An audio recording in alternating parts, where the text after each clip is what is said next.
You can see. I have to say that I had to have learned about the Hoover Dam sometime throughout school, but I honestly couldn't tell anybody a true fact that I knew. Whenever I was assigned this speech, it didn't take me long to decide on my topic. I've done quite a bit of research about the Hoover Dam lately, and come to find out it offers some interesting facts. It was very complex. The standards it took to meet, the requirements it took to build it, and the bridge that followed it are all important parts of the Hoover Dam. The standards that the Hoover Dam had were tremendous. It is one of the world's largest dams. It supplies water to over 1 million acres in the United States and over 400,000 acres in Mexico, according to Kim Young in her report, The Hoover Dam.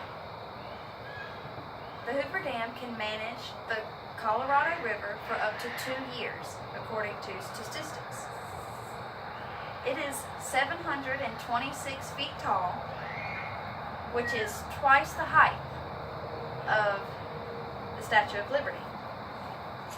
It is 1,244 feet long and is over 6 million tons in weight. It is also a producer of electricity and is one of the nation's largest power plants. According to Daniel Lennon, such a power plant was required to comfort the people of Las Vegas because its temperatures varied drastically. Lake Mead is a contributor to the Hoover Dam. It is the United States' largest reservoir and is also a tourist attraction. It supplies 17 million acre-feet of water through the Hoover Dam each year. All of these standards resulted in tremendous requirements to build it. The requirements were very dangerous and epic. It took $174 million to build the Hoover Dam. It consists of 55 million pounds of steel and is made up of individual 16-ton blocks of concrete. The building of the Hoover Dam made lots of jobs for Americans, but these workers had to deal with quite circumstances. In some summers, it would go above 140 degrees, and in winters, it reached below 0 degrees easily.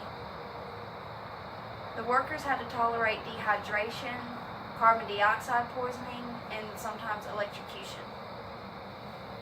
The location of the Hoover Dam is very dangerous. It's built on top of the Colorado River, and it was built in between 1931 and 1936.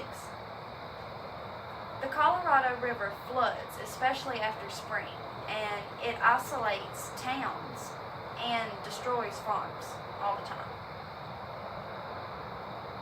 Its backwater is held in Lake Mead, and Lake Mead helps prevent floods from happening and sometimes even droughts. The history of the Hoover Dam is interesting, but it also had an addition not too long ago. 80 years after the completion of the Hoover Dam, a bridge was thought of to bypass it completely. It took 8 years to build from start to finish, and it was just as complex as the dam. So its building was a very time-consuming process. People would drive on the dam before, and it was a very curvy road with slow speed limits. And the bridge allowed you to bypass that and made much easier traffic patterns. It all started with a man, Jamie Stillings. He went to the Hoover Dam and was taking photos of the area, and the inspiration just hit him. And he pushed his idea through the New York Times and truly made it happen. The Hoover Dam has much more information to offer, but these were just some aspects I felt pretty interesting. the standards, the requirements it took to build, and the bridge that followed the Hoover Dam are all important. I've never been to the Hoover Dam, but it's definitely on my bucket list to see now.